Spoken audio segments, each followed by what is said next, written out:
तव कथामृतं तपितो जीवनं कविभिरीडितं कल्मषापहम् श्रवणमङ्गलम् श्रीमदाततं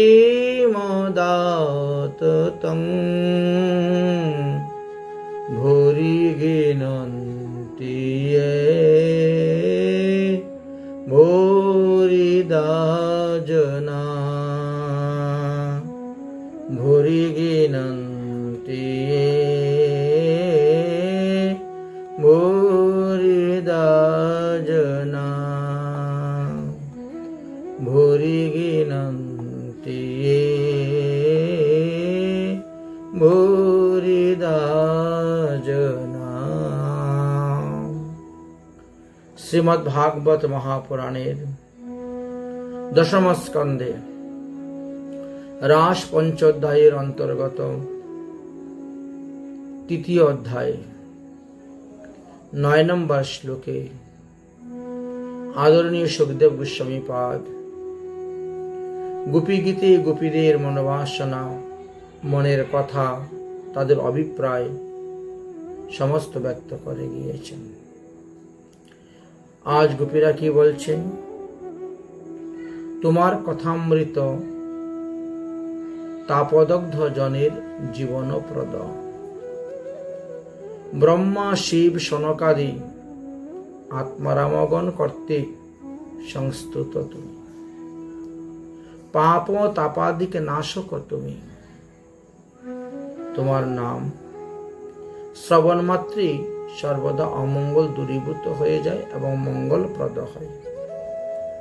সর্বোৎকৃষ্ট এবং সর্বব্যাপক তোমার নাম। যারা তোমার কথামৃত কীর্তন করেন, তোমার লীলামৃত কীর্তন করেন, তাদের তুল্য বহুদাতা বিশ্বে আর কেহই নাই। যারা হরিকথা প্রচার করেন, হরিকথা প্রসার করেন, তারা হলেন সবথেকে বড় দাতা। তার থেকে আরো বড় দাতা কেউ নেই। গোপীগণ এই কথা ভগবান শ্রীকৃষ্ণকে বলতেছেন। শ্রীকৃষ্ণ যেন গোপীগণের প্রতি বলছেন, তোমরা বলছ আমার বিরহে তোমরা মরণাপন্ন দশা উপনীত হইয়াছ, তাহলে এই যাবৎ বেঁচে আছো কি রূপে? তদুত্তরে গোপীগণ বলছেন, হে প্রিয়, তোমার বিরহ তাপিত দেহে এতক্ষণ কেন যে আমাদের প্রাণটা আছে তা আমরাও জানি না, আমরাও বুঝতে পারছি না। তবে আমাদের মনে হয় তোমারই কথার প্রভাবে আমাদের বিরহ তপ্ত দেহে এখনো প্রাণ রয়েছে। তা না হলে তোমার এই বিশাল বিরহে এতক্ষণ আমাদের জীবনের অন্ত ঘটত। এই শ্লোকের ব্যাখ্যা ভূমিকায় শ্রীমৎ জীব গোস্বামী পাদ তিনার টিকাতে তিনি লিখলেন, লঘুতুষ্যনী টিকাতে লিখেছেন যে গোপীগণ তাদের প্রেমময় সানুভাব প্রমাণ নির্ণীত এই শ্রীকৃষ্ণ কথার মহিমা বর্ণন করে তাদের বিরহ তপ্ত দেহ এ যাবৎ প্রাণ থাকার কারণ নিরূপণ করে গিয়েছেন। প্রেমের দ্বারাই শ্রীকৃষ্ণের রূপ, গুণ, লীলা মাধুরী অনুভব হয়। প্রেমের গাঢ়তার তারতম্যতাই সেই অনুভবের তারতম্যতা হয়ে থাকে। আচ্ছা, গোপীগণ তো মহাভাব স্বরূপিণী, মহাভাববতী। প্রেমের পরম সার মহাভাব জানি, এই তো চৈতন্য চরিতামৃত গ্রন্থে বলে গিয়েছে। গোপিকাগণের হৃদয়ে প্রেমের পরাকাষ্ঠার মহাভাব বিদ্যমান ছিল। এই জন্য গোপী গীতের এই যে 9 নম্বর শ্লোক, এই শ্লোকে তারা তাদের প্রেমময় অনুভবের শ্রীকৃষ্ণ কথার যে মহিমা কীর্তন করে গিয়েছেন তার তুলনা বিশ্বে আরো কুত্রাপি সম্ভবপর নয়। অতএব গোপিকাগণের কৃপাধন্য এই মহানুভূতি ব্যাখ্যাকারগণের আশ্রয়ে আমরাও এই শ্লোকের ভাবগম্ভীর ব্যাখ্যার মাধুর্য আলোচনা করব। তবে মহাজনগণের সিদ্ধান্ত বজায় রেখেই করতে হবে। শ্রীল শ্রীধর স্বামীপাদ এই শ্লোকের ব্যাখ্যা প্রসঙ্গে লিখতে গিয়ে তিনি কি লিখলেন তার সংক্ষিপ্ত তাৎপর্য আমরা বলবো। এই যে তিনি বলতে যাচ্ছেন যে ব্রজগোপীগণ বলেছেন, আমরা তোমার বিরহে মৃতপ্রায় হয়ে আছি। তদুপরি যেসব পুণ্যবান ব্যক্তি তোমার কথামৃত পান করান তাদের দ্বারা ও বঞ্চিত আছি। তোমার কথামৃত সাধারণত অমৃত বা স্বর্গীয় অমৃত অপেক্ষাও সর্বোৎকৃষ্ট অংশে শ্রেষ্ঠ। কারণ যারা দেবভোগ্য অমৃতকে এমনকি মোক্ষামৃতামৃতকেও তুচ্ছ করেন, এমন ব্রহ্মা, শিব, নারদ, চতুর্শন বা আত্মারামগণ জানা আছেন, তোমারই কথামৃতের তৃপ্তি তারা স্তুতি করিয়া থাকেন, মহিমা কীর্তন করিয়া থাকেন। এই যে কথামৃত কাম্য কর্মাদির নির্বাতক, তাপ পাপাদি বিনাশক এবং নিত্য আনন্দদায়ক। সাধারণ অমৃতের মধ্যে এই সমস্ত গুণ কিছুই নেই, অথচ তোমার কথামৃত শ্রবণেই জীবের মঙ্গলপ্রদ হয়ে থাকে। সুতরাং এর প্রদত্ত মঙ্গলের সঙ্গে স্বর্গের অমৃত বা মোক্ষামৃতের কোনো তুলনা করা চলে না। তাতে যে কিছু মঙ্গল হয় সেও অনুষ্ঠান সাপেক্ষ, এতে কোনো অনুষ্ঠানেরও প্রয়োজন হয় না। শ্রবণ মাত্রেই বিবিধ মঙ্গল উদয় হয়ে থাকে। তাই তো তব কথামৃতম শ্রবণম মঙ্গলম। ভগবান লীলাকথা শ্রবণ করা, ভগবানের লীলাকথা কীর্তন করাটাই হলো আমাদের মঙ্গল। তাই আমরা যতক্ষণ তাদের লীলাকথা শ্রবণ করব, কীর্তন করব, ততক্ষণই প্রাণে আমরা শান্তি লাভ করতে পারব। এটাই মহাজন গণবাণী। শ্রীমদ্ ভাগবতের কথা আরম্ভে শ্রীপাদ সুতমণি সৌনকাদি মুনিগণের প্রতি একমাত্র কৃষ্ণ কথা শ্রবণের ফলেই জীবের কাম্যকর্ম নাশ হইবে, কামনা বাসনা পূর্তি হবে, প্রকৃত রজ তম গুণের উপশম হইবে, ভক্তিতে নিষ্ঠা, রুচি, আসক্তি ক্রমানুসারে বাড়বে এবং ভাব, মহাভাব এবং প্রেমের উদয় হইবে, ভগবত সাক্ষাৎকার হইবে, ভগবত মাধুর্য অনুভব করতে পারবেন এবং জীবের নিখিল মঙ্গলোদয়ের কথাই বর্ণন করে গিয়েছে। মঙ্গল হইতে মঙ্গল আমরা বেশ কয়েকটি শ্লোকের মধ্যে দেখতে পেয়েছি, ভাগবতে দেওয়া আছে। যেমন ভাগবতের প্রথম স্কন্ধের 2য় অধ্যায়ের 17 নম্বর শ্লোক থেকে 21 নম্বর শ্লোক পর্যন্ত যদি আপনারা পড়েন তাহলে ভগবানের কথার মহিমার কথা সেখানে বর্ণনা আছে। শৃণ্যতাং স কথা কৃষ্ণ পুণ্য শ্রবণ কীর্তন হৃদন্তস্তো হি ভদ্রাণি বিদুর্নীতি শ্রুতি সতম নষ্ট প্রায়েষু ভদ্রেষু নিত্যং ভাগবতো সেবয়া ভগবতমোত্তম শ্লোক ভক্তির্ভবতি নৈষ্ঠিকা দধার যৌতমো ভাবা কমলোদ্ভাদয়শ্চ येहि चेतो इति नरा हरि स्थितं सत्येन प्रसीदति एवं प्रसन्नमानस भगवत भक्ति योगत भगवत तत्त्वं विज्ञानं मुक्तं संगस्य जायते भीदति हृदय ग्रन्थि छिन्दस्ति सर्वसंशय खिन्यन्तिश्चैन्न कर्माणि दृश्यम् एवात्मनमीश्वरे। अर्थात श्रीकृष्ण निज कथा श्रवणकारी भक्तगणेर हृदये विराज करे थाकेन। भक्तगणेर हृदये विराज करे तिनी भक्तদের समस्त अशुभ दूर करेन एवं कुबासना कुकामनार विनाश करिया थाकेन। हृदय থেকে দুর্বাসনার মূল নষ্ট করে দেন এবং তাকে ভগবত ভক্ত বানান। ভগবত শাস্ত্রের নিত্য সেবার দ্বারা উত্তম শ্লোকে শ্রী ভগবানের নৈষ্ঠিক ভক্তি উদয় হইয়া থাকে। তখন রজ এবং তমগুণ থেকে জাত কাম লোভাদি এবং ভগবত চিন্তা বেধক লয় বিপেক্ষ ও প্রীতি কায়াম রসাত্মক প্রবৃত্তি দ্বারা চিত্ত বৃদ্ধি হয় না। তাই শুদ্ধ সত্যে উদয়ে চিত্ত সতত প্রসন্ন থাকে। এইরূপ প্রসন্ন চিত্ত মুক্ত সঙ্গ ভক্তের ভগবত ভক্তি যোগ প্রভাবে ভগবত তত্ত্বের অনুভব হৃদয়ে প্রকাশ পায়।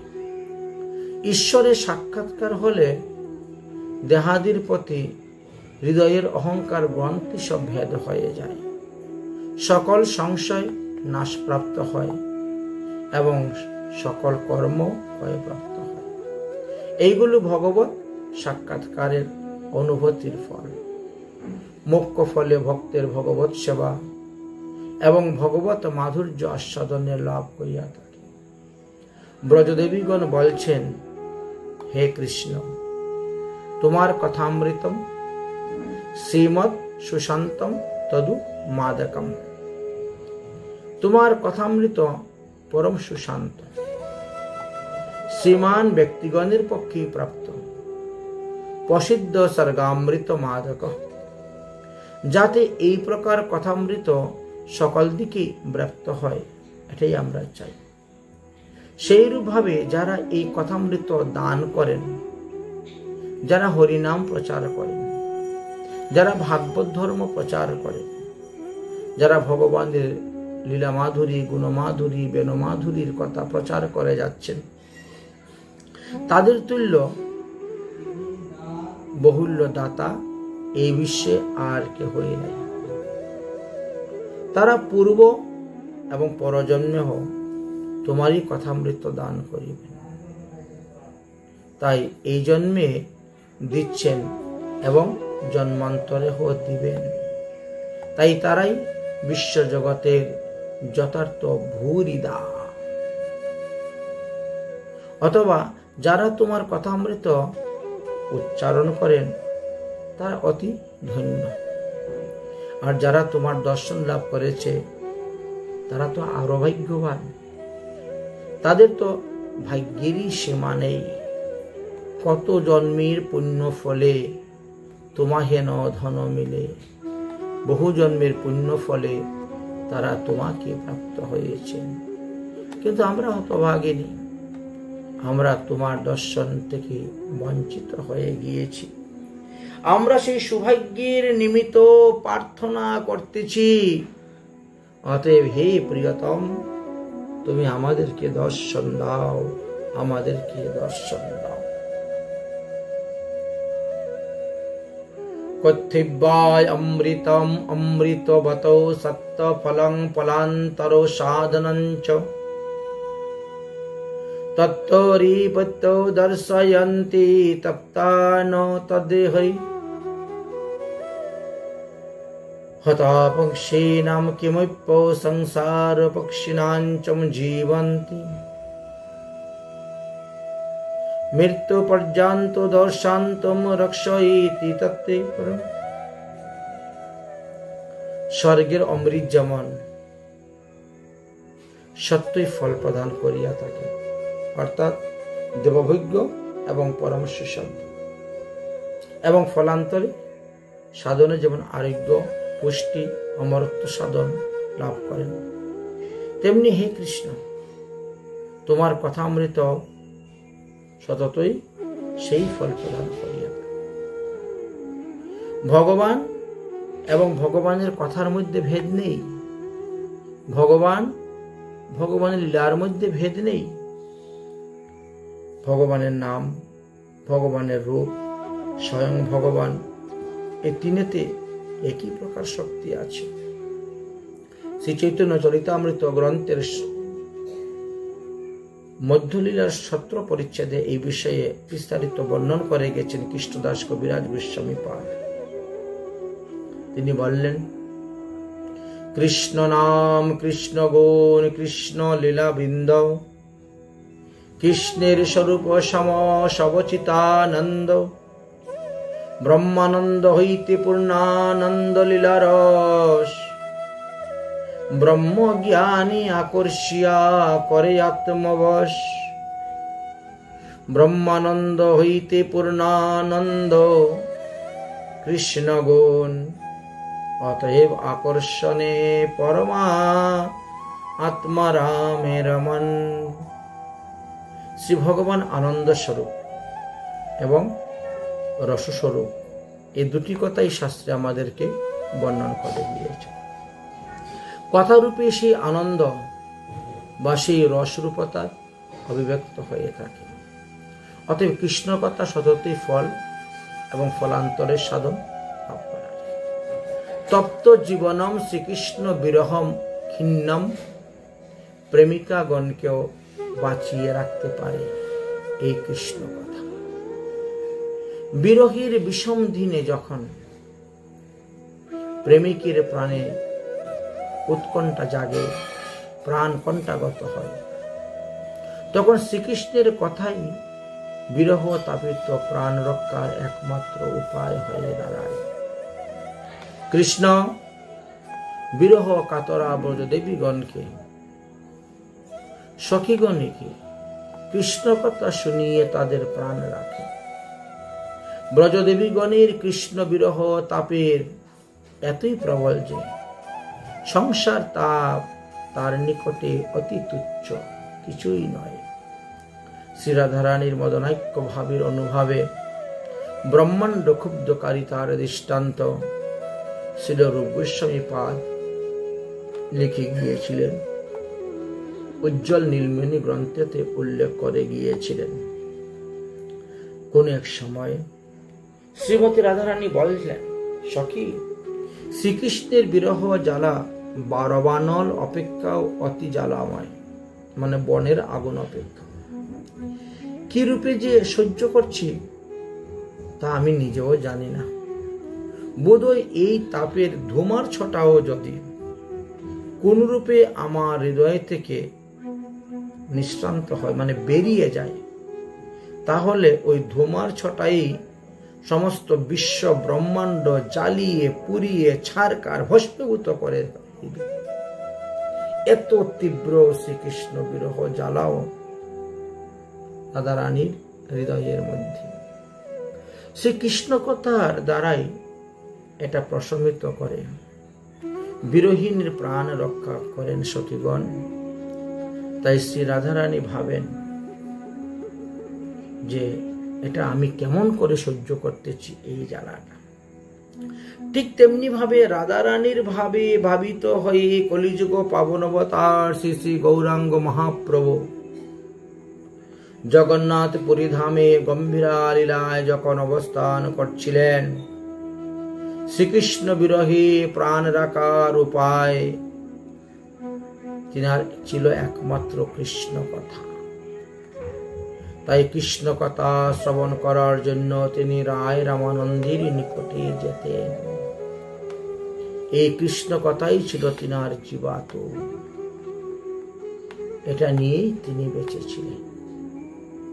এই বিষয়ে চৈতন্য চরিতামৃত গ্রন্থের অন্ত পরিচ্ছেদে, অন্তলীলার 6ষ্ঠ পরিচ্ছেদে আলোচনা করা আছে। উৎকট বিয়োগ দুঃখ যবে বাহিরায়, তবে সেই বৈকল্য প্রভুর বর্ণন না যায়। রামানন্দের কৃষ্ণ কথা স্বরূপের গান, বিরহ বেদনা প্রভু রাখেন পরাণ। দিনে প্রভু নানা সঙ্গে হন অন্য মনা, রাত্রিকালে বারে প্রভুর বিরহ বেদনা। তার সুখ হেতু সঙ্গে করি দুইজন, কৃষ্ণ রস শ্লোকগীত করেন সান্তনা। এত বিশাল শ্রীকৃষ্ণ বিরহ তাপের থেকেও যখন প্রেমিক বিরহীর প্রাণকে রক্ষা করে তার কৃষ্ণ কথা, তখন সংসার তাপ থেকে যে সংসারী মানবকুলকে রক্ষা করতে পারবে, এতে আশ্চর্য করার কি আছে? এতে আশ্চর্য হওয়ার কিছুই নেই। বিরোহিণীর বিরহ তাপ শ্রীকৃষ্ণ কথার দ্বারা দূর হয়ে যায়। বিরহীর কৃষ্ণ বিরহ তাপের নিকট সংসার তাপ তো অতি তুচ্ছ। এই সংসার তাপদগ্ধ জীবের বিশ্বের জীবকুলকে অনায়াসে তাদেরকে ভাব তাপ শান্তি এবং পরমানন্দ প্রাপ্তি নির্মিত কৃষ্ণ কথাই অল্প স্বল্প অমৃত নয়, এজন্য অমৃতের প্রবাহিনী। দেবশ্রী নারদ মহারাজ প্রাচীন বহিকে এই কথাই তো বলেছিলেন। ভাগবতের চতুর্থ স্কন্ধের 29 অধ্যায়ের 40 নম্বর শ্লোকেতে লেখা আছে, তস্মৈ নাম মুখঙ্খরিতা মধুবিশ্চরিতেরো পৃজুষং শেষোরতিত পরিত্যংসব্রন্তিঃ তায়ে তপ্তাং বিসন্তি নিত্য গারকর্ণিক স্থান পশ্যন্তনায়ম বিরূকম ভয় শোক মোহ। হে রাজন, সাধু সঙ্গে মহৎ জনের মুখ নিঃসৃত ভগবান মধুসূদনের চরিত্র কথা পীযূষ সার, চরিত পীযূষ সার সরিত সমুদ চারিদিকে প্রবাহিত হয়। যারা অবিতৃষ্ণ এবং গাঢ় কর্ণ দ্বারা অলংবুদ্ধি শূন্য হয়ে পিপাসিত কর্ণে তাহা পান করেন, ক্ষুধা তৃষ্ণা ভয় সুখ মোহ প্রভৃতি সংসার ধর্ম সকল তাদেরকে স্পর্শ করতে পারে না। শ্রীমৎ রূপ গোস্বামী পাদ এই কথা মেনে নিয়েছেন। তিনিও সংসার নাশক শ্রীকৃষ্ণের কথাকে অমৃত রঙ্গিনী বলে ব্যাখ্যা করলেন, প্রণাম করলেন তিনার স্তবমালা নামক গ্রন্থেতে। হে শ্রীকৃষ্ণ, আপনার কথামৃত তরঙ্গিনী সংসার তরুর মূল উৎপাটনকারী, কৃষ্ণের তৃষ্ণায় কৃষ্ণেতর তৃষ্ণা নাশক মণিরূপ চক্রবাকগণ এর জলে মুহুর্মুহ আচমন করিয়া থাকে। এই নদী কর্ণান্দি কলনাদে প্রবাহমান তুরঙ্গ রসাবলী রূপে ঘূর্ণিতে ঘূর্ণা। এই আপনার কথামৃত তরঙ্গিনী আমার জিহ্বা তটি প্রসঙ্গে প্রবাহিত হোক। শ্রীমদ্ ভাগবতে বললেন, হরিকথা নিষেবনে অভাবে অন্য কোনো সাধনের সংসার তাপ নাশ হয় না। যদি কেউ সংসার তাপকে নাশ করতে চান, তাহলে সর্বদাই সাধুমুখী হরিকথা শ্রবণ করুন। সাধুমুখী হরিকথা শ্রবণের দ্বারাই আপনার সংসারের সমস্ত পাপ তাপ নাশ হয়ে যাবে। ভাগবতের দ্বাদশ স্কন্ধের 4th অধ্যায়ের 39 নম্বর শ্লোকেও এই কথাই উল্লেখ করে দিয়েছেন।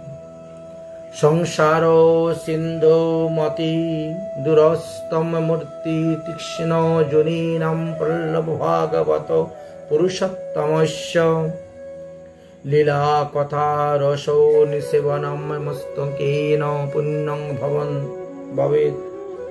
বিবিধ দুঃখদার দোষিতস্যঃ বিবিধ দুঃখ দাবানলে প্রপীড়িত অতি দুস্তর সংসার সাগর থেকে উত্তীর্ণ হওয়ার উপায় হলো কৃষ্ণ কথা। তাই উত্তরণীয় মানবগণের পক্ষে পরম উত্তম স্বয়ং ভগবান শ্রীকৃষ্ণের লীলা কথামৃত রস শ্রবণ ব্যতীত অন্য কোনো উপায় নাই। তিতাব জ্বালায় দগ্ধ জীবগণের পক্ষে কৃষ্ণ কথাই তাদের জীবন স্বরূপ। মৃতদশা থেকেও তারা রক্ষা পেতে সমর্থ হইবে যারা নিত্য কৃষ্ণ কথা শ্রবণ করিয়া থাকেন। তারপরে কি বললেন? কবিভিরীরিতম, প্রাচীন এবং আধুনিক তত্ত্বজ্ঞ ব্যক্তিগণের মাত্রেই শ্রীকৃষ্ণ কথার মহিমা কীর্তন করেছেন। ব্রহ্মা, শিব, নারদ, চতুর্ষণ প্রভৃতি আত্মারামগণ হে কৃষ্ণ তোমার কথার মহিমা বর্ণন করেছেন।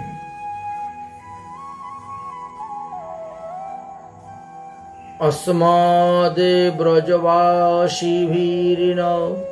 वर्णेति तदेवानुदं स्नाग्नुति न तु स्वयं वर्णयितुं शक्यम् इत्यर्थो रहस्य জ্ঞানম।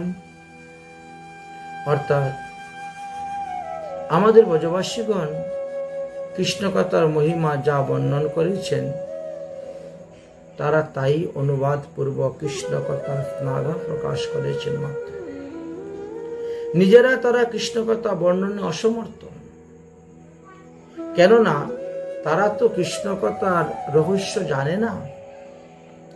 ব্রজবাসী গণই শ্রীকৃষ্ণ লীলার যথার্থ রহস্য অবগত আছেন, যেহেতু তাদের মাধুর্য জ্ঞান আছে। পরমৈশ্বর্য মাধুর্যময় ব্রজলীলা, পরম রহস্যময় ব্রজজনের এই মাধুর্য মণ্ডিত ব্রজলীলা তাদের মাধুর্য জ্ঞানের দ্বারাই অনুভব করে তারা বর্ণন করে গিয়েছেন। বাকি সব মহৎ কবিগণ তাদের কথার অনুবাদ করে গিয়েছে। শ্রীকৃষ্ণ কথামৃত মহিমা কীর্তনের দ্বারা নিজেদেরকে ধন্য বলে তারা মনে করেছে। এই যে গোপীগীতগুলো আমরা এতক্ষণ আলোচনা করে আসলাম, এই পর্যন্ত আমরা গোপীগীতের 9টি শ্লোকে এসে উপস্থিত হয়েছে, 9 নম্বর শ্লোকে উপস্থিত হয়েছে। এই গোপীগীতগুলো শ্রীপাদ শুকমুনি বর্ণন করে গিয়েছে। তা তিনি নিজের কথায়ও বলতে পারতেন, কিন্তু তিনি মায়ামুক্ত আত্মানন্দমণি। তাই তিনি গোপিকাগণের মুখের বাণী অনুবাদ করে গিয়েছেন এবং তাদের কৃপাও তাদের বাণী কৃপা লাভে ধন্য হয়েছে। যারা যারা কৃষ্ণ কথা বর্ণন করছেন, বর্ণন করে যাচ্ছেন বা ভবিষ্যতে বর্ণন করবেন, এখানে অতীত বর্তমান ভবিষ্যৎ 3টি বলা হচ্ছে, সকলেই এই বাণীর অনুবাদ করে ধন্য বা কৃতার্থ হয়ে থাকে। কারো নিজেদের কৃষ্ণ কথা বর্ণনের সামর্থ্য নেই, এই জন্য গোপীরা যাহা বর্ণন করে গিয়েছেন শ্রী শুকমুনি তাই বলেছেন। কৃষ্ণ কথার আরেকটি বিশেষণ কি দিলেন? কলমসাপহম তথা কলমশম সর্বরুচকাদি প্রভাবানম মায়ত্তম ততমামপি কিমোত্তম সংসার হেতু পাপ পুণ্য রূপম হন্তিতি ইতি। কলমশ, কলমশ শব্দে সাধারণত অর্থ হলো পাপ। কলমসাপহম অর্থে কৃষ্ণ কথা পাপনাশকম। যার নামের আবাস মাত্রে কোটি কোটি জন্মের মহাপাতক, অতিপাতক, উপপাতক, অনুপাতক আদি পঞ্চপাতকের পাতকের জ্বলন্ত অনল তুলারাশির ন্যায় ভস্মীভূত হয়ে যায় এবং শুদ্ধ নাম প্রেমের উদয় হয় তার হৃদয়ে। সর্বত্রই সেইরূপ নামের ফল দৃষ্ট নাই, তার একমাত্র প্রমাণ অপরাধী অন্তরাত্মা। তাই তো মহাজনগণ বলেছেন, এক কৃষ্ণ নাম করলে সর্বপাপ নাশ, প্রেমের কারণ ভক্তি করেন প্রকাশ। প্রেমের উদয় হয় প্রেমের অবিকার, স্বেদ কম্প পুলকাদি গদ গদ অশ্রুধার। এটি হল গিয়া প্রেমের প্রমাণ। শ্রী চৈতন্য চরিতামৃত গ্রন্থে কৃষ্ণদাস কবিরাজ গোস্বামী পাদ এইভাবে ভাগবতকে মন্থন করে তিনি কত শত কয়ার ছন্দে শ্লোক লিখে গিয়েছেন। শ্রী চৈতন্য চরিতামৃতের আদিলীলার অষ্টম পরিচ্ছদে লেখা আছে এই কৃষ্ণ নামের মহিমা। অনাহাসে ভবক্ষয় কৃষ্ণের সেবন, এক কৃষ্ণ নামের ফলে পাই এত ধন।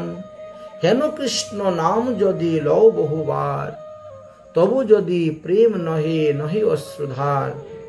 তবে জানি অপরাধ তাহাতে প্রচুর, কৃষ্ণ নাম বিষ তাতে না হইল অঙ্কুর। একথাও মহাজনগণ বলে গিয়েছেন। সুতরাং কৃষ্ণ নামের ফলের বার্ধক একমাত্র অপরাধীর অন্তরালে, যাতে নামের প্রসন্নতার অভাব, নামের রুচি উদয় হয় না। এই জন্য বলা হয়েছে, অন্তরায় নাহি যায় সেই সে পরম ভয়।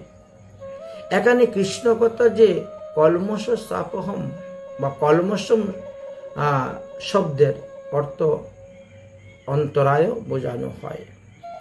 কৃষ্ণ কথা স্বভাবতই এত মধুর এবং স্বভাবতই এইরূপ রুচকতা শক্তি সম্পূর্ণ যে কৃষ্ণ কথা শ্রবণের দ্বারা আরো শ্রবণ করার ইচ্ছা হয়। কৃষ্ণ কথা যত শ্রবণ করবেন ততই রুচি বাড়ে, বর্ধিক্য হয় এবং সেই রুচি আপনার অন্তরে কুবাসনাকে নাশ করে দেয়, আপনার হৃদয় অন্তরকে শুদ্ধ করে দেয়।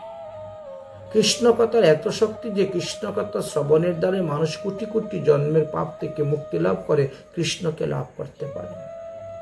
তার সাক্ষাৎ প্রমাণ হলেন পরীক্ষিত মহারাজ। তাই কৃষ্ণ কথাই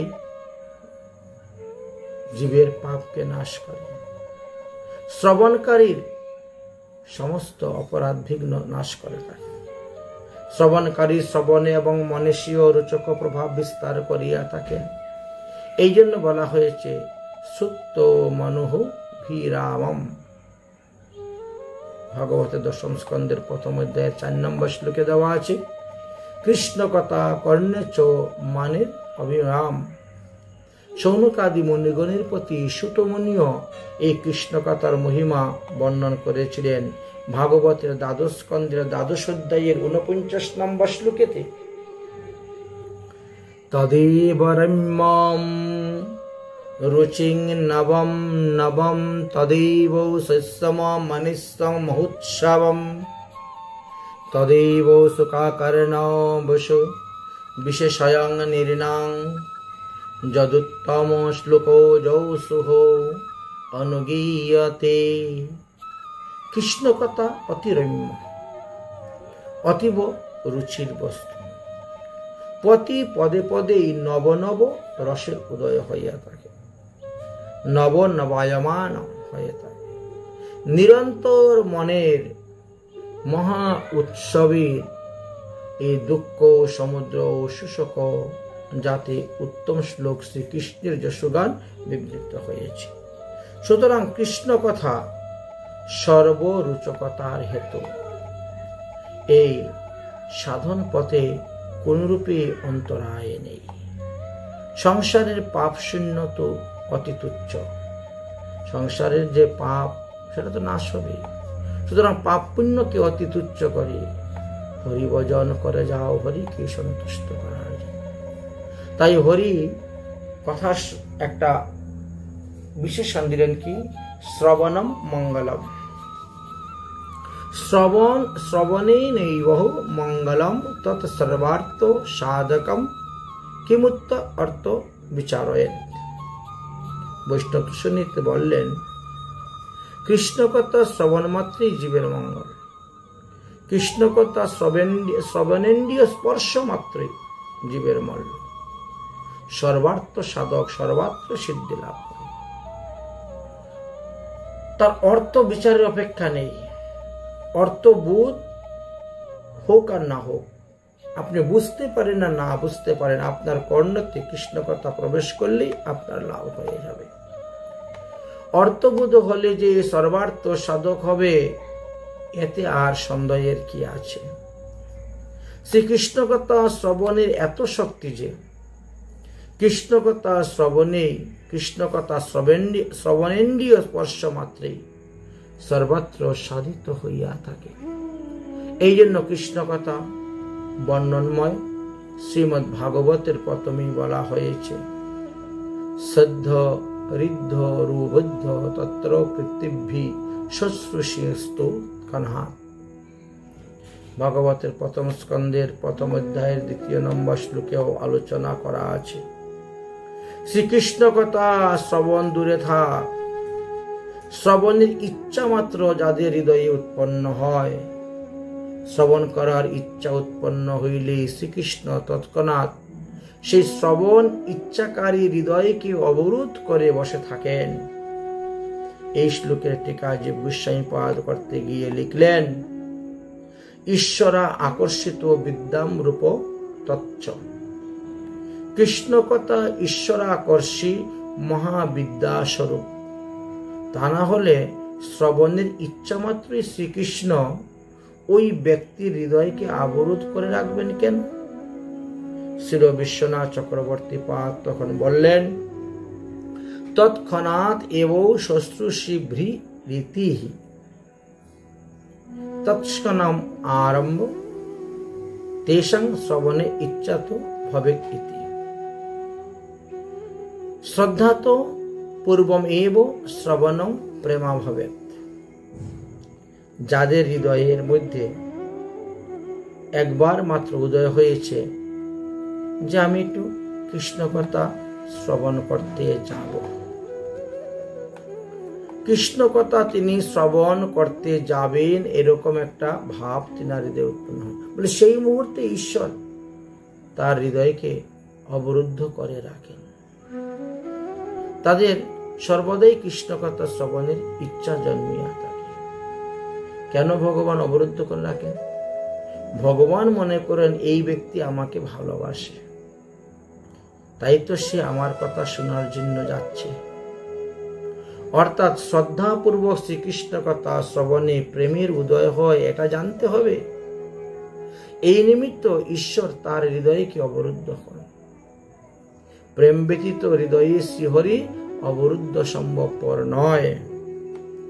একমাত্র প্রেমের দ্বারাই শ্রীহরিকে হৃদয়ের মধ্যে বন্ধন করে রাখা যায়।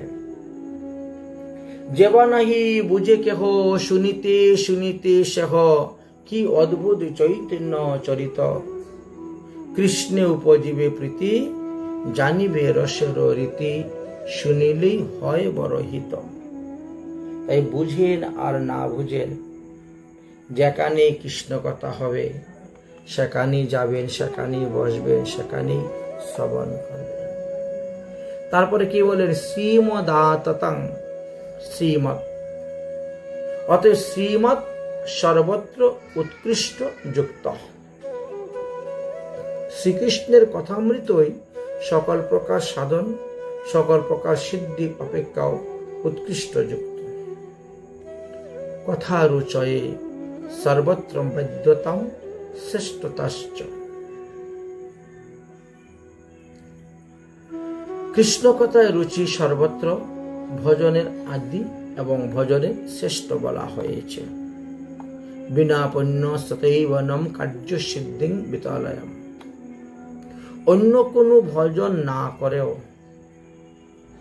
যদি কেবলমাত্র কৃষ্ণ কথায় শ্রবণের রুচি আপনার হয়, বলে তদ্বারাই আপনার কার্য সিদ্ধি হয়ে যাবে, অর্থাৎ তদ্বারাই আপনি প্রেম লাভ করতে পারবেন এবং শ্রীকৃষ্ণের চরণে যে প্রেম সেবা সেটাও আপনার প্রাপ্তি ঘটবে। এই বিষয়ে বৃহৎ ভাগবতামৃত গ্রন্থেতেও লেখা আছে। বৈকুণ্ঠের পার্শ্বদগণ শ্রী গোপকুমারকে উপদেশ প্রদান করে এই প্রসঙ্গে তারা বলেছিলেন, ভক্তির জ্ঞাপক শ্রীমৎ ভাগবত আদি শাস্ত্রে ভজনের কথা উল্লেখ করে গিয়েছে। সেই শাস্ত্র সিদ্ধান্ত অনুসারে তুমি ভজন করো, শ্রীহরির লীলা কথা নিত্য শ্রবণ করো, ওই কথার প্রতি শ্রদ্ধা বাড়াও, আসক্তি বাড়াও, রুচি বাড়াও।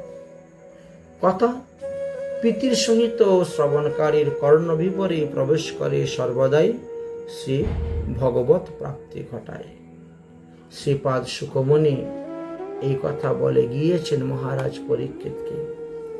ভাগবতের দ্বিতীয় স্কন্ধে দ্বিতীয় অধ্যায়ের 37 নম্বর শ্লোকেতে বলে গিয়েছেন, পিবন্তি ये ভাগবত আত্মান সতং কথামৃতম শ্রবণম পুটরেষু সংভৃতম পুণ্যন্তীতি বিষয়ো বিদুষিতংশ্চয় ভজন্তি ততে চরণম সুরুহন্তি কম। হে রাজন, যারা ভক্তগণের পরম প্রিয় শ্রীহরির কথামৃত শ্রবণ পুটে পান করছেন, তারা বিষয় দুর্বিষ্ট অন্তঃকরণে পবিত্র করেন এবং ভগবানের পাদপদ্ম সমীপে গমন করেন। এতে সকল প্রকার ভক্তি সাধন অপেক্ষাও কৃষ্ণ কথার উৎকর্ষ বোঝা গিয়েছে, তেমনি সকল সিদ্ধি অপেক্ষাও উৎকর্ষ সমন্বিত কৃষ্ণ কথা যে তার প্রমাণ হয়ে গেছে। তাছাড়া আমাদের মহাজনগণ তো বলেই গিয়েছে, যেমন ধ্রুব মহাশয় শ্রী ভগবানের সাক্ষাৎকার লাভ করেও তার নিকটে তার প্রেম ভক্তি, তার প্রেম সেবা প্রার্থনা ছাড়া তিনি এই জগতের আর কোনো কিছু প্রার্থনা করলেন না। তিনি ভগবানের চরণে প্রেম ভক্তি প্রার্থনা না করে ও মহতের মুখ থেকে হরিকথা শ্রবণের বর প্রার্থনা করেছিলেন। ধ্রুব মহাশয়, আমি আর কিছু চাই না, আমি যেন সর্বদা সাধু মুখে হরিকথা শ্রবণ করতে পারি, আমাকে এই বর আপনি প্রদান করুন। এইভাবে ধ্রুব মহাশয় ভগবানের কাছে প্রার্থনা করেছিলেন, যা ভাগবতের চতুর্থ স্কন্ধের 9ম অধ্যায়ের 11 নম্বর শ্লোকে দেওয়া আছে। ভক্তি মোহ প্রবহতানাম তৈ মে প্রসঙ্গ ভূয়াদনন্ত মহতামঙ্গমলয়া শয়নম যশাঞ্চো সবরণ্যং মরুসঙ্গতো ভাবিদ্দি নেহম তদ ভগবত গুণ কথামৃতন পায়নম। হে অনন্ত, যারা নিরন্তর আপনার ভজন করেন, নির্মলাস হয়ে গিয়েছেন, তাদের এই মহৎগণের সঙ্গলাভী হোক আমার। যাদের সঙ্গে আপনার গুণ কথামৃত পানে মত্ত হয়ে আমি অনায়াসে সেই মহা দুঃখময় সংসারে উত্তীর্ণ হইতে পারব। অতএব সাধুমুখে হরিকথা, সৎসঙ্গে হরি কথামৃত পান এখানে মুখ্য ফল বলা হয়েছে, মুখ্য ফল আনুষঙ্গিক বলা হয়েছে। হরিভক্তি বিলাসের 10ম বিলাসের 290 নম্বর শ্লোকে দেখবেন লেখা আছে, এত সব সিদ্ধি থেকেও কৃষ্ণ কথার উৎকৃষ্টতাকে এখানে বোঝানো হয়েছে। সাততং সর্ব ব্যাপকঞ্চেতি বিশুদ্ধার্থামৃতম দ্বিলক্ষণম প্রভুক্তে। এই শ্রীকৃষ্ণ কথামৃত সর্ববিস্তৃত এই জন্যই সর্বব্যাপক। সাধুগণ, ভক্তগণ কাদম্বিনী ন্যায় নিরন্তর এই বিশ্বে কৃষ্ণ কথামৃত বর্ষণ করে যাচ্ছেন। এই অমৃত প্রসিদ্ধ, স্বর্গের অমৃত অপেক্ষাও শ্রেষ্ঠ এবং মোক্ষ অমৃতের হইতেও আরো দুর্লভ এই প্রেম ভক্তি। তাই এই অমৃত অনুকণ সাধু মহান্ত মেঘগণ বিশ্বদানে করেন বরিশন। তাতে ফলে প্রেম ফল ভক্ত খায় নিরন্তর, যার শেষ জিয়ে জগ জনে। এই লীলা বিনে খাও যদি অন্ন পানে, তবু ভক্তের দুর্বল জীবন। যার একবিন্দু পানে উৎফুল্লিত তনু মনে, হাসে গায়ে করেন নর্তন। এই অমৃত কর পান মানে কথামৃত। এই অমৃত কর পান, যাহা সম নাহি আন।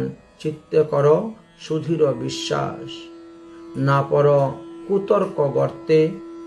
অমেধ্য কর্কশা বর্তে, যাতে পড়িলে হয় সর্বনাশ।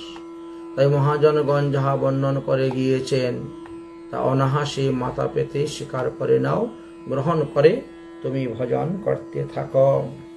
তোমাকে পরীক্ষা করে ভজন করতে হবে না, তারাই পরীক্ষা করে ভজনের উপদেশ আমাদেরকে দিয়ে গিয়েছেন। তারপরে কি বলেন? ভুরিদা।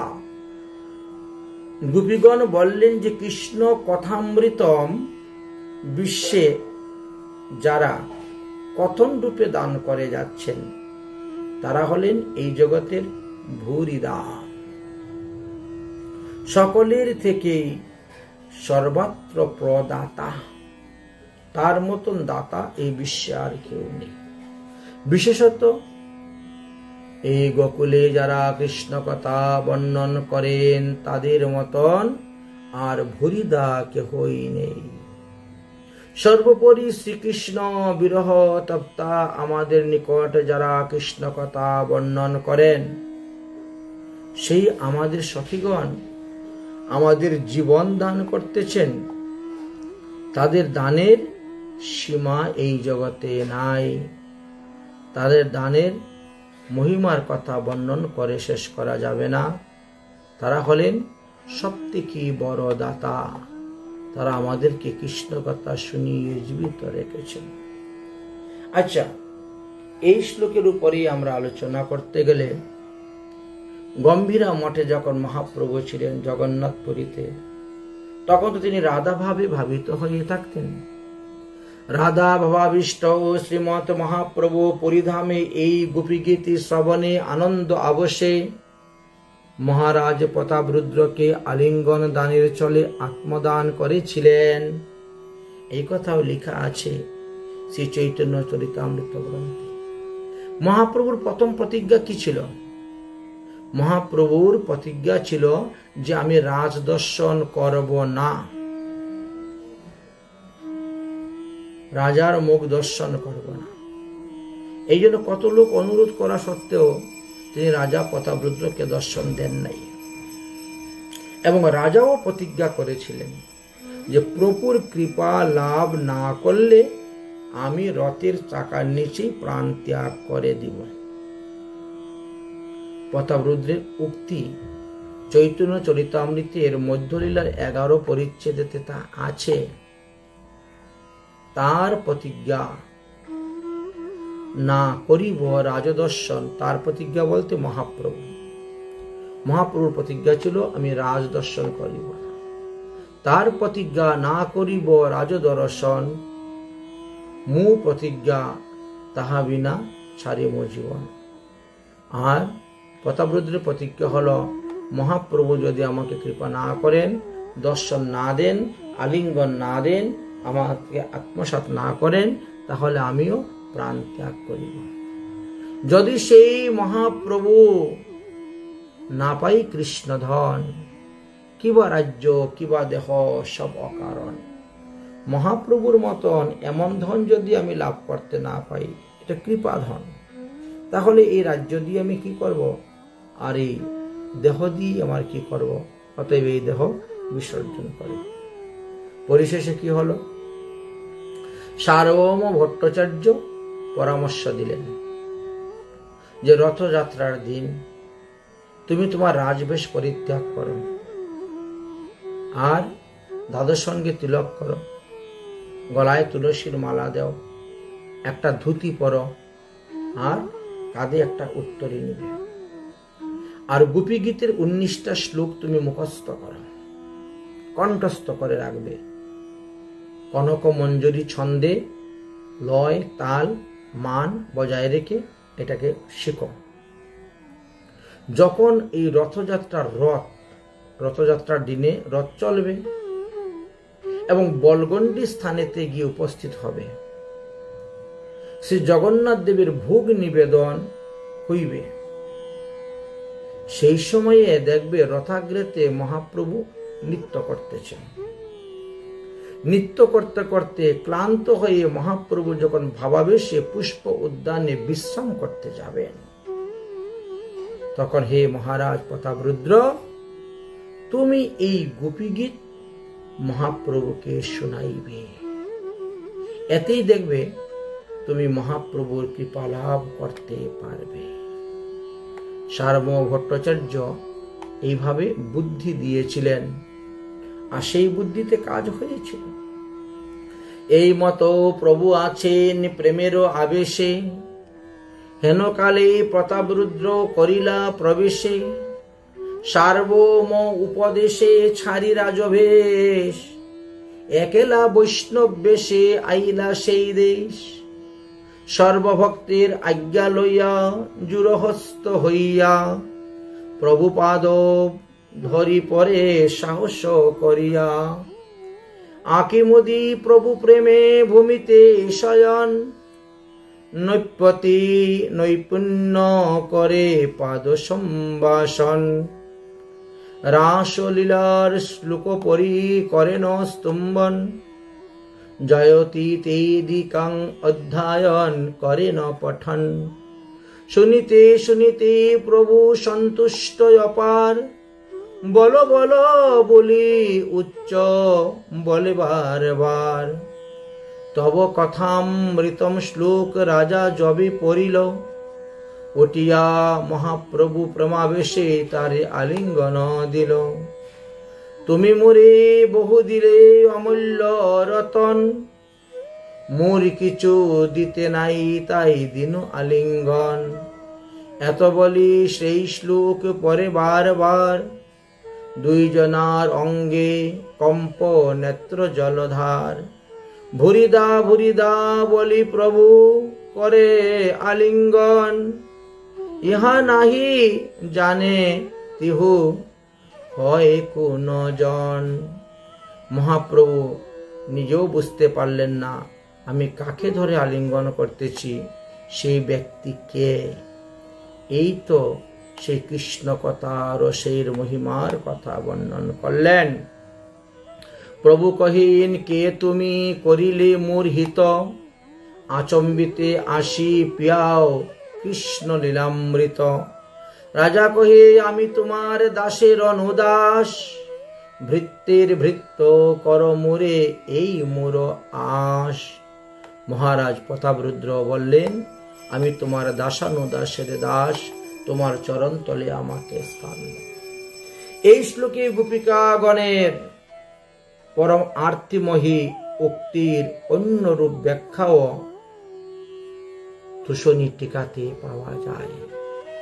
শ্রীল গোস্বামী পাদগণ আস্বাদন করেছেন এবং আমাদেরকে আস্বাদন করার জন্য গ্রন্থাদিতে লিপিবদ্ধ করে গিয়েছেন। গোপীগণের ভাবানুরূপ প্রেমামূর্তিময়ী এই ব্যাখ্যার কোনো তুলনাই হয় না এই জগতের কোনো কবিদের, কোনো লেখকের। গোপীগণ সন্ত্রাসে বলছেন, হে সখে তুমি বলো যে, হে পরম বেকুল্যগণ, যেই পর্যন্ত আমি তোমাদের দর্শন দিতে আপত্তি না করি, তাবৎ তোমরা আমার কথা সময় যাপন করো। আমার কথা শুনে শুনে সময় যাপন করো। এই কথা বলো না গোবিন্দ, এই কথা বলো না, তোমার কথাই যে আমাদের পক্ষে অমৃত স্বরূপ, তোমার কথাই আমাদের পক্ষে মৃত স্বরূপ। তব কথা অমৃত, তোমার কথাই মরণ, তোমার কথাই জীবন, তোমার কথাই বাঁচন। তোমার কথাতে আমাদের জীবন সতপ্ত হোক। তপ্ত তৈলে জল নিক্ষেপ করলে যেমন তা প্রজ্বলিত হয়ে ওঠে, আমাদেরও তোমার কথা সেইরূপ অবস্থা প্রাপ্ত হইয়াছে। তপ্ত জীবনম। স্তাবকগণ মিছামিছি পাপনাশক বলে তোমার কথার প্রশংসা করে যাচ্ছেন, তা বাক্যের মতনই। কলমসাপহম। তোমার কথা শুনলেই মঙ্গল, কাজে কিছুই অনুভব হোক আর না হোক। শ্রবণ মঙ্গলম। যারা তোমার নাম, তোমার রূপ, তোমার লীলা কথা উচ্চারণ করেন বা আমাদের নিকটে বলেন, তারা ভুরিদা, তারা প্রাণঘাতক। আমরা তোমা ছাড়া কোনো মাত্র প্রাণ ধারণ করে থাকতে পারি না। ভূরি শব্দের অর্থ অবখণ্ডনার্থ। দৌ ধাতু দ্বারা নিষ্পন্ন ভূরিদা অর্থ মহাপ্রাণঘাতক অর্থ ব্যবহার করা হয়। শ্রীমৎ অন্ধ মহারাজের মধ্যে পৌরাণিকগণ কর্তৃক বিবৃত আছে, কিংবা ধনী লোকেরাই তোমার কথার নাট্য গীতিকার দ্বারা সর্বত্র প্রচারিত করেন। শ্রীমদাততম। আমরা তোমার কথা শুনে জীবন ধারণ করতে পারছি না। আমরা কেবল তোমাকেই চাই, শুধু তোমার কথা শুনলেই হবে না। অথবা গোপীগণ এও তো অর্থে বলতে পারেন, বিভিন্ন অর্থে নেওয়া হচ্ছে। গোপীগণ হয়তো বলছে, হে কৃষ্ণ, তুমি যদি এইরূপ বলো যে তোমাদের কথা মতোই আমি কার্য করব, তোমরা কিছুকাল অপেক্ষা করো। তদুত্তরে আমাদের বক্তব্য এই যে তোমার কথা আমরা বিশ্বাস করে নিতে পারছি না। তোমার কথাই অমৃত, কিন্তু কার্য ঠিক তার বিপরীত করতেছ। তুমি কেবল মুখেই বলো, তুমি কেবল মুখের কথাই আমাদেরকে তৃপ্তি দান করতে চাও, কিন্তু কাজে তুমি কিছুই করো না। এতে আমাদের জীবন আরো প্রতপ্ত হয়ে উঠেছে। তোমার কথায় জীবন তপ্ত হয়। এই জন্য শাস্ত্রকারগণ তার প্রশংসা করে গিয়েছে, কিন্তু প্রেমিকগণ তোমার কথার প্রশংসা করেন না। তোমার কথা পাপাগ্ন হয়ে পারে, কিন্তু নিশ্চয়ই হৃত্তাপূর্ণ নয়। এতে হৃদয়ের তাপ দূর হলেও কিন্তু চিত্ত সুখ হয় না। সুতরাং তোমার কথা ঐশ্বর্য মদে মিশ্রিত আছে। এই জগতে যারা তোমার কথার উপদেশ দান করে থাকেন, তারা ভুরি ছেড়ক। সুতরাং তপ্ত জীবনম কবিভীরিতম কলমশাপহম। প্রবৃত্তি কেবল ও প্রশস্ত প্রশংসাই মাত্র। প্রত্যেক পদের পূর্বেই একটি অকার ক্ষেপণ করে এইরূপ ব্যাখ্যার অর্থ গ্রহণ করেছেন অনেক অনেক মহাজনগণ। এক একটি শ্লোকের অর্থ এক এক মহাজন এক এক ভাবে বর্ণন করে গিয়েছেন, কিন্তু সুখমণি তিনার বক্তব্যটি ছিল একেবারে অন্যভাবে। শ্রীপাদ হেমাদ্রি বলেন, এই পদ্যের প্রতিচরণের দ্বিতীয় অক্ষরটা ব তার আছে। এতদ ব্যতীত প্রত্যেক চরণের অর্ধে বর্ণসমূহ দৃষ্ট হয় দেখা যায়। পণ্ডিতগণ তোমার কথা পাপনাশক, শ্রবণ সুখদ, তপ্ত জনের জীবনপ্রদ এবং মৃত সঞ্জীবিনী বলে কীর্তন করিয়া থাকেন। কিন্তু তোমাতে যাদের অনুরাগ আছে তাদের পক্ষে তোমার কথা অমৃত কি হলাহল বিষ, সুখদ কিংবা দুঃখদ বা সুদুঃখদ তা বোঝা কঠিন। বাইরে তোমার কথা এবং চরিত্র আপাতত অমৃতের ন্যায় মধুর বলে মনে হয়, তার ভিতরে ক্রোধার নিহিত আছে। তোমাতে যাদের রতি আছে একমাত্র তারাই তোমার কথায় এইরকম প্রকৃতি তত্ত্ব অবগত হইতে পারেন, অন্যত্র কেউ নয়। এইভাবে আদরণীয় সুখদেব গোস্বামী পাদ গোপীগণের মুখ থেকে সেই সমস্ত তত্ত্বকথা ব্যক্ত করে আমাদের ভক্ত সমাজে শিখিয়ে দিলেন, জানিয়ে দিলেন, দেখিয়ে দিলেন যে একমাত্র হরিকথার দ্বারাই আমাদের মঙ্গল। তব কথামৃতম তত্ত্ব জীবনম বর্ণনা করে গিয়েছেন। তাই এই শ্লোকে আমরা আস্বাদন করলাম শ্রীমদ্ ভাগবত মহাপুরাণের নবম এই গোপী গীতের 9 নম্বর শ্লোক। তব কথামৃতম তপ্ত জীবনম কবিবিরীরিতম তলমসাপহম শ্রবণ মঙ্গলম শ্রীমদাততং ভূরি গিনন্তি য়ে ভূরিদা জনা। তাই শ্রীমদ্ ভাগবত মহাপুরাণের ভাগবতে দশম স্কন্ধের রাস পঞ্চ অধ্যায়ের এই 3য় অধ্যায় গোপীগীত 9 নম্বর শ্লোকের ব্যাখ্যা যথার্থ আস্বাদন করলাম। আজকের মতো ভগবতীর কথা এখানেই বিশ্রাম। জয় জয় শ্রী রাধেশ্যাম।